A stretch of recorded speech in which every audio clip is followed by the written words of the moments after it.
Sri Thomas Charikadan.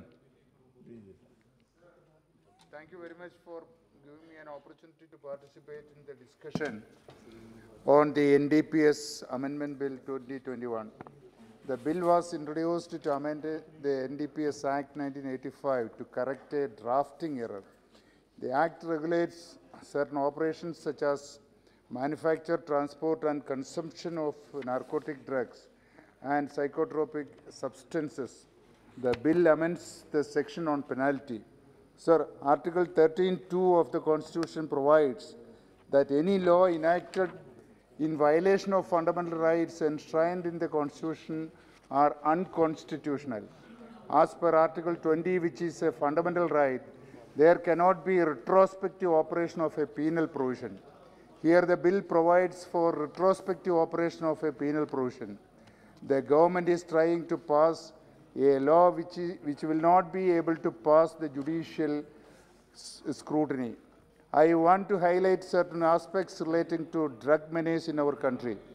During the last 3 decades, the Ministry of Social Justice and Empowerment has conducted 2 nationwide drug surveys published in 2004 and 2019. The results of these surveys suggest that drug use in India continues to grow unabated.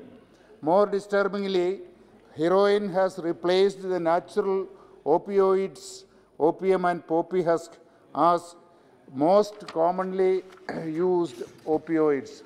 A large-scale epidemiological study from Punjab also concurred this finding. The uses of other synthetic drugs and cocaine have also increased significantly. The National Mental Health Survey 2015-16 showed a treatment gap of more than 70% for drug use disorders. The recent nationwide survey on substance use disorders has replicated the result with a nearly 75% treatment gap for drug use disorders. Added to that misery, merely 5% of the people with illicit drug use disorders received inpatient care. This large treatment gap indicates a poor accessibility, utilization, and quality of health care. To meet this unabated need, the government should expand the treatment and rehabilitation facilities for substance use disorders. As drug demand reduction falls under the direct purview of both the Ministries of Health as well as Social Justice and Justice, a coordinated and concerted effort is required to fill the treatment gap with a minimum standard of care.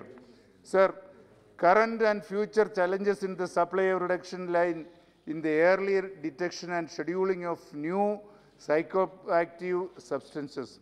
The recently published report of International Narcotic Control Board revealed India's threat to methadone and the captagon, misuse of over-the-counter medications, with the definite or with the possible addictive potential is other concern voiced by the International Forum. The biggest challenge remains to maintain a rehabilitative approach than to punitive one, even while punishing the addicts. It has to be well maintained that they are treated and not simply punished. Moreover, there needs to be standardization of the rehabilitation centers across the country. They not only have to be well equipped, but also well staffed, given the nature of addicts. The rehabilitation centers shouldn't have overburdened counselors, and thus maintain a healthy ratio between addicts and their counselors. Sir, to simply maintain a punitive approach would not help to eradicate the problem from the root. With these words, I object this bill, sir. Thank you very much.